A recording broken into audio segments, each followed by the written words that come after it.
Hello! Bienvenue dans une nouvelle vidéo avec Phil et Dia. Aujourd'hui, on est content de vous retrouver pour une nouvelle vidéo où on va vous parler de YouTube et notamment de comment se lancer sur YouTube. Donc surtout, règle numéro 1, ne suivez pas notre exemple. Bah pourquoi? Mais non. Non, on va plus faire le bilan de nos 1 an, parce que ça fait 1 an qu'on est sur YouTube depuis la semaine dernière. Putain, c'est notre anniversaire YouTube, les gars! Non, je pars bof. No way. Pourquoi on s'est lancé sur YouTube? Bah parce que on s'ennuyait. Non, en vrai de vrai, on a eu une période de chômage à un moment, mais c'était bien avant qu'on se lance sur YouTube. Ouais. Et en fait, pendant cette période de chômage simultané, parce qu'avec Dia, on se suit.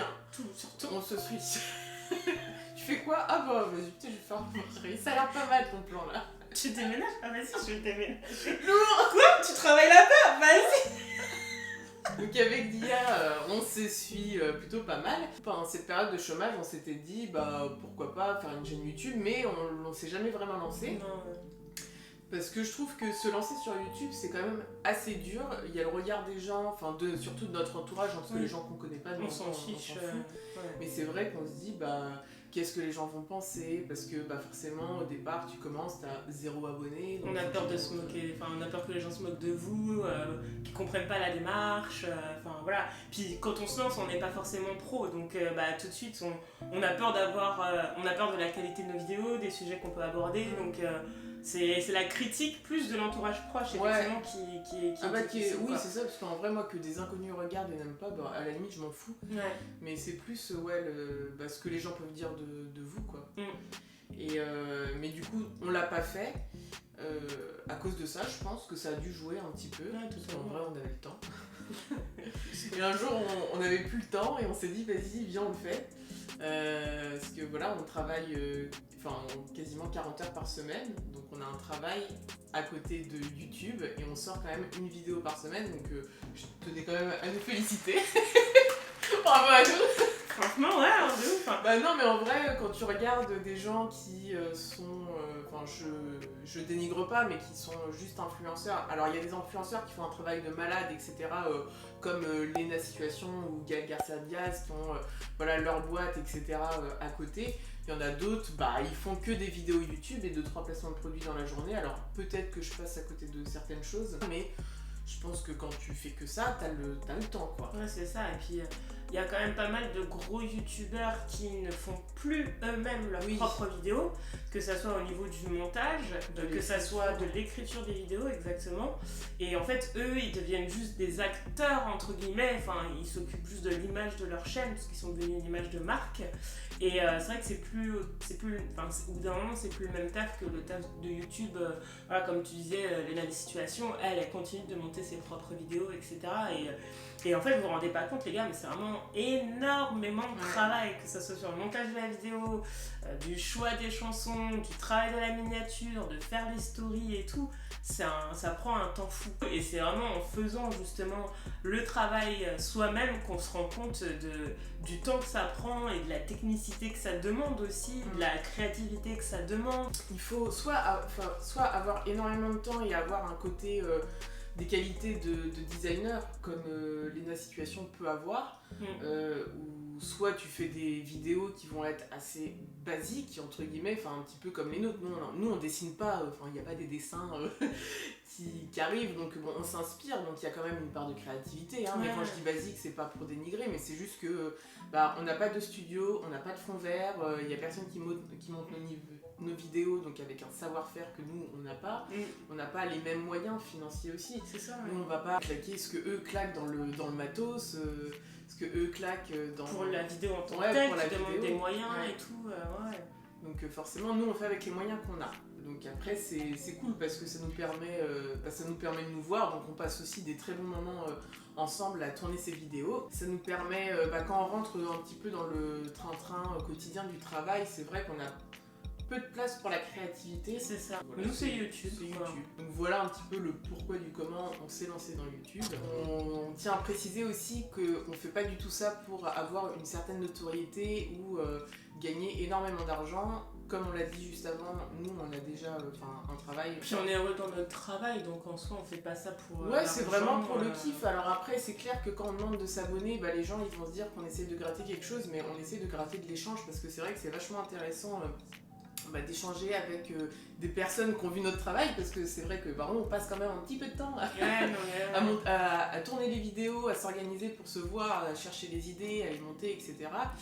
Donc c'est sûr que on a envie qu'il y ait des gens que ça intéresse, quoi. Donc, c'est ça, d'avoir un retour, d'avoir un échange, que ça fructifie un peu le travail qu'on peut donner, parce que c'est normal de... En fait, oui, effectivement, quand on vous demande de vous abonner à notre chaîne, ce n'est pas effectivement pour la notoriété. C'est juste que quand vous faites quelque chose, vous avez besoin d'être validé. Automatiquement, c'est humain, on a besoin qu'une personne valide soit d'accord ou émette une critique, pas forcément soit d'accord, mais au moins émette une critique constructive, d'accord, constructive sur le travail que vous fournissez. Et en fait, le fait que vous abonniez ou le fait que vous commentiez la vidéo, c'est un moyen d'avoir justement un retour sur notre travail, soit une reconnaissance, soit un moyen d'évoluer sur l'amélioration de nos futures vidéos. Donc c'est important de le faire. Voilà. D'ailleurs, on tient à remercier Sarah SB qui est en rendez-vous toutes les semaines. Franchement, de ouf. Ça nous fait grave plaisir. On sait que tu vas regarder cette vidéo. Ouais. Donc là, on peut s'adresser à une de nos abonnés. Franchement, tu nous donnes de la force, parce que des fois, c'est pas facile. Tu vois que t'as pas trop de commentaires, etc.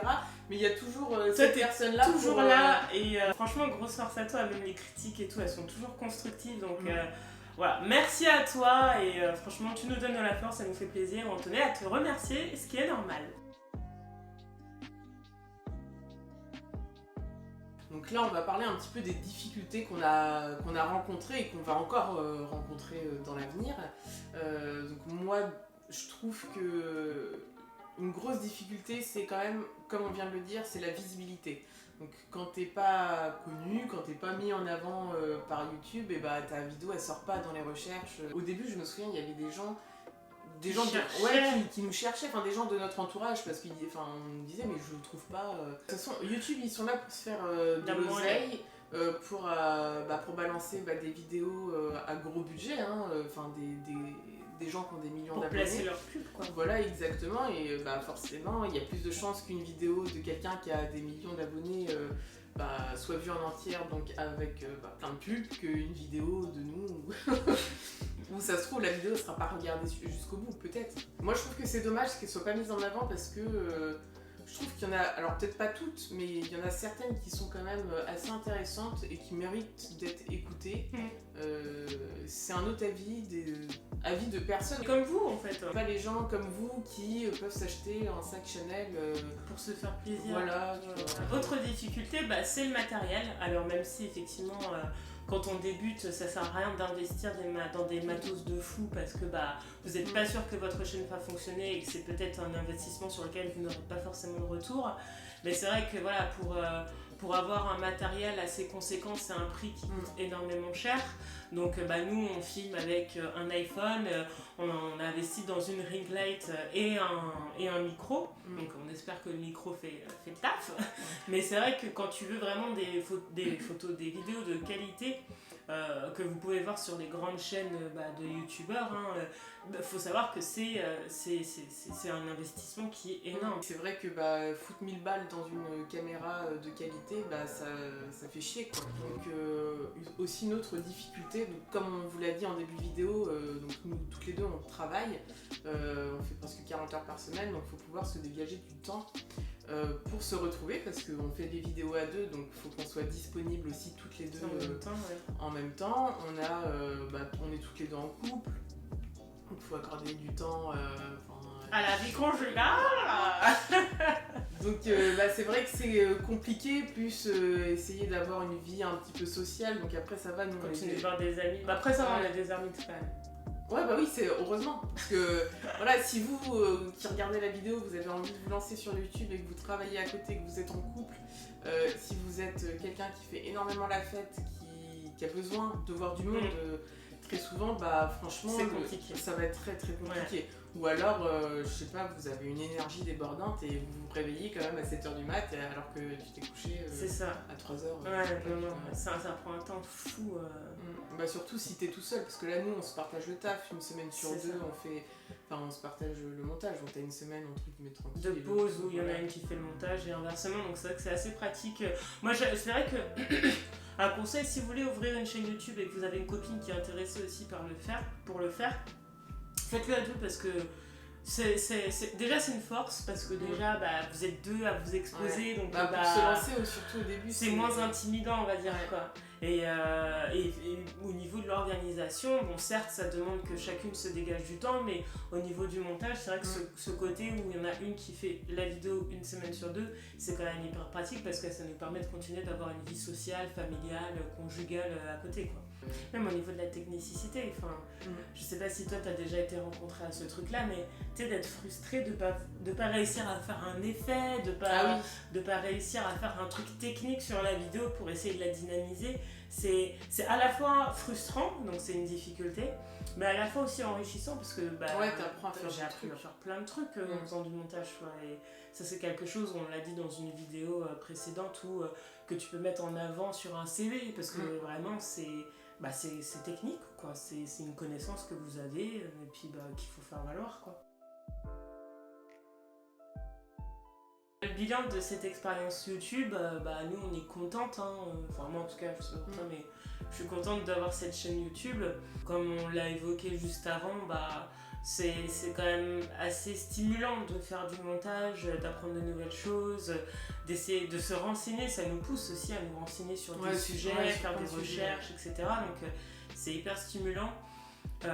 Et puis d'avoir vos retours, vraiment, déjà de 1 c'est stimulant de faire de la recherche, mais en plus de ça quand tu as un échange derrière avec des personnes, mais c'est tout bénef, ou quand on a des débats et tout, c'est juste trop bien. Donc moi je suis contente d'avoir cette chaîne avec ma chère fille. Et puis voilà, c'est quelque chose que j'ai envie de poursuivre. Après effectivement avec le temps on verra comment ça se passe, parce qu'effectivement c'est quand même un peu frustrant, on va pas se mentir, d'avoir on est contente de tous les abonnés qui s'abonnent à la chaîne, mais c'est vrai que en fait le paradoxe avec YouTube c'est que nous on cherche pas la notoriété, mais que en fait pour avoir la validation du travail qu'on fournit sur YouTube, en fait elle se calcule par le nombre d'abonnés que tu as. C'est ça qui est un peu paradoxal en fait avec la chaîne YouTube, et du coup ne serait-ce que d'avoir vraiment plein de commentaires, plein d'échanges, d'avoir des avis différents. Par exemple sur les vidéos paranormales, là on va attirer plus de monde, et là c'est hyper intéressant. Moi j'adore lire les histoires des abonnés, les gens nous racontent ce qu'ils ont vécu. C'est ça. Moi je trouve ça trop cool parce que sur internet on peut échanger avec des gens qui ne font pas partie de notre cercle de vie et qui n'ont pas la même vision de la vie que nous, et qui peuvent nous apporter quelque chose. C'est enrichissant en fait. Donc après, voilà, un petit peu comme Dia, pour mon bilan, franchement je suis contente du travail qu'on fournit, je suis assez fière de nous, qu'on soit capable d'allier vie privée, vie professionnelle et vie extra-professionnelle. Je suis vraiment contente d'accomplir ça. Donc c'est sûr que ça me ferait plus plaisir s'il y avait plus de résultats, mais bon après on n'est pas là à faire les forceuses non plus. Parce qu'on pourrait mettre beaucoup plus de contenu sur les réseaux sociaux type Instagram ou TikTok, on le fait pas. C'est pas notre manière de faire. C'est pas notre manière de faire. Après, je pense qu'il faudrait le faire. Oui, c'est sûr. Mais après, moi personnellement, j'ai pas cet automatisme de me prendre en photo, quoi. Mais en fait, même parce qu'il y a un moment, je me suis dit, par exemple, mon TikTok, je peux faire un TikTok de temps en temps parce que je sais pas, j'ai envie de le faire. Mais sur TikTok, il faut être archi régulier. Il faut sortir des vidéos plusieurs fois par semaine. Et ça, je sais que je suis pas capable. J'ai pas le temps. Je peux pas. Avec YouTube, c'est compliqué. Avec YouTube, plus tout le reste, je peux pas faire plus. Et tu te dis à la limite pourquoi pas faire des stories Instagram, mais sauf que en fait non, j'ai rien à montrer quoi. C'est ça. Parce que t'es dans ton métro boulot dodo YouTube couple et vite fait pote, tu vois, que t'as pas le temps quoi. Moi je veux pas être toute ma vie derrière mon tel à montrer. C'est ça. Flemme. Ça nous emmène sur la dernière question qu'on pourrait se poser. Comment se lancer sur YouTube en 2022? Et bah, est-ce que c'est possible de se lancer sur YouTube en 2022 ? Je pense que oui, il n'y a pas d'heure en fait pour le faire. Si vous avez envie de vous lancer sur YouTube, faites-le, mais sachez pourquoi vous le faites, parce qu'il y a du taf de ouf derrière. Et si vous vous enfermez dans un thème, bah là vous êtes enfermé à jamais. C'est pour ça que nous on a décidé de parler de tout. Ouais, c'est ça, ouais. Plutôt du lifestyle, mais il faut vraiment savoir pourquoi on le fait, parce que si c'est juste pour de la notoriété, etc., perdez pas votre temps avec YouTube. Hein. Franchement, faites des vidéos TikTok. Faites des sextapes. Bah, de ouf. Bah, si tu veux faire juste de l'argent, après ça dépend. Fais un mime. Ouais, de ouf, ça marche bien. Hein. Ouais. Mais à ce qui paraît. Ah oui, à ce qu'il paraît. Bah oui, sinon je serais riche. Mais non, après ça dépend de ce que vous recherchez. Si c'est juste pour le plaisir de faire du montage, de partager un mood, etc., franchement faites YouTube. Ouais, si c'est pour avoir de la notoriété hyper rapidement, bah faites TikTok, parce que sur TikTok tu peux être vite très très connu. Ouais, l'algorithme n'est pas du tout le même que sur YouTube, sur TikTok. Pour YouTube, faut s'accrocher. Je pense que c'est possible, mais avec beaucoup de travail. C'est ça. Et beaucoup d'investissement. C'est la fin de cette vidéo, merci de l'avoir regardée. On espère qu'elle t'a plu. Si tu as des retours à nous faire, bah dis-le nous, hein, si cette chaîne te plaît, si tu veux. Si tu as des contenus aussi à nous proposer, des thèmes que tu aimerais qu'on aborde, nous on est ouverte à tout, hein, cette chaîne, on aborde tous les sujets. Et puis bah, n'hésite pas aussi n'oublie pas de t'abonner à la chaîne, ça nous fait plaisir, ça donne de la force et de la visibilité. Et nous on se donne rendez-vous comme d'hab tous les dimanches pour une nouvelle vidéo. Ciao ciao.